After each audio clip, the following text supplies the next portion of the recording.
ان الحمد للہ اما بعد اعوذ باللہ من الشیطان الرجیم بسم اللہ الرحمن الرحیم۔ سورۃ البقرہ آیت نمبر 114۔ ومن اظلم، اور کون اس سے بڑا ظالم ہے،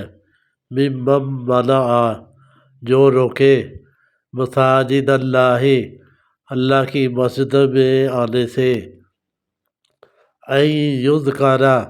یہ کہ ان میں ذکر کیا جائے، فیہا، اس میں، اسمہ، اللہ کا نام لیا جائے، وسعی، اور کوشش کرے، فی خرابہا، اس میں ویرانی کی، اولئک،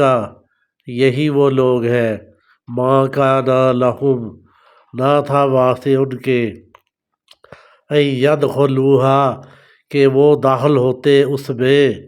الا، مگر، خائفین، ڈرتے ہوئے، لہم، ان کے لیے، فی الدنیا، دنیا میں، خزی، رسوائی، ولہم، اور ان کے لیے، فی الآخرۃ، آخرت میں، عذاب عظیم، بڑا عذاب ہے۔ ومن، اور کون، اظلم، بڑا ظالم ہے، ممن منع، جو روکے، مساجد اللہ، اللہ کی مسجدوں میں آنے سے، ان یذکر، یہ کہ ذکر کیا جائے، فیہا، اس میں، یعنی مسجدوں میں، اسمہ، اس کا نام، یعنی اللہ کا نام لیا جائے، وسعی، اور کوشش کرے، فی خرابہا، کہ ان مساجد میں کوئی خرابی یا ویرانی پیدا کی جائے، اولئک، یہی وہ لوگ ہیں، ما کان لہم، نہیں تھا ان کے لیے جائز، ان یدخلوہا، کہ وہ داخل ہوتے ان مساجد میں، الا، مگر، خائفین، ڈرتے ہوئے، لہم، فی الدنیا،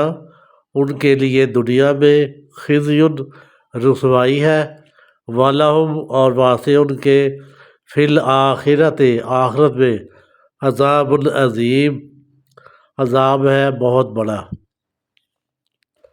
یہودی اور عیسائی اور یہ تمام جو بھی مشرک ہے، ان سب کی کوشش یہ تھی کہ مسلمان اپنی مساجد میں اللہ تبارک و تعالیٰ کی عبادت نہ کرے۔ ان کی ہر ممکن کوشش یہ تھی کہ ان کو مساجد میں آنے سے روکا جائے، چاہے رستے میں کوئی تکلیف پیدا کر دی جائے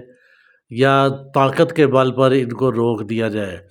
چنانچہ اسی طرح جب نبی کریم صلی اللہ علیہ وآلہ وسلم عمرہ کے لیے مکہ آئے تو درمیان میں جو ہے نا حدیبیہ کے مقام پر انہوں نے ان کو روک لیا اور کہا کہ آپ اگلے سال آ سکتے ہیں، لیکن اس سال آپ کو عمرے کی جو ہے نا ہم اجازت نہیں دے سکتے۔ تو محض کیونکہ اللہ کا حکم نہیں تھا، اس لیے نبی کریم صلی اللہ علیہ وآلہ وسلم نے ہتھیار نہیں اٹھائے اور ان کے ساتھ جو ہے نا صلح صفائی سے ہی بات کی، تاکہ جب اللہ کا حکم ہو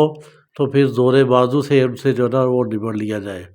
تو اللہ نے ان کی اسی بات کی طرف اشارہ کیا ہے کہ دلی طور پر یہ لوگ یہی چاہتے ہیں کہ مسجدیں آباد نہ ہو، مسلمان ان میں عبادت نہ کریں، اور مسلمانوں کو بڑھتے ہوئے شوق، ذوق اور طاقت دیکھ کر دوسرے لوگ بھی جو ہے نا ان کے پیچھے نہ لگ جائیں، اور ہم جو ہے نا وہ جو ہے ان کو اس چیز سے روکتے ہیں تاکہ مساجد کو ویران کر لے نعوذ باللہ اپنے طور پر، اور مسلمانوں کو کمزور کر دے۔ لیکن اللہ تبارک تعالیٰ نے اس آیت کے اگلے حصے میں فرمایا کہ یہ لوگ تو اس قابل تھے کہ یہ مساجد میں ڈرتے ہوئے داخل ہوں، بلکہ جس شہر میں، جس گلی میں مساجد ہے، یہ ان گلیوں میں بھی ڈرتے ہوئے داخل ہوں، اور ان کے لیے دنیا میں بھی رسوائی ہے اور آخرت میں بھی ان کے لیے اللہ نے بڑا دردناک عذاب تیار کر رکھا ہے۔ جو انہوں نے مسلمانوں کو تکلیفیں دینا شروع کی ہوئی ہے، اس کے بدلے میں اللہ تعالیٰ نے ان کی آخرت خراب کر دی ہے، اور یہ ہمیشہ ہمیشہ کے لیے اس آگ میں اور اس تکلیف میں یہ جلتے رہیں گے، اور یہ یاد کرتے رہیں گے کہ ہم نے مسلمانوں کو جو تکلیفیں دی تھیں ان کی بنیاد پر ہمارا یہ انجام ہو رہا ہے۔ اللہ تبارک تعالیٰ سے دعا ہے کہ اللہ تعالیٰ ہمیں یہ ساری باتیں سمجھنے کی، اپنے آپ کو صحیح کرنے کی، ہمارا جو ہے نا وہ صحیح کوشش یہی ہو کہ ہم دین میں پورے کے پورے داخل ہو جائیں،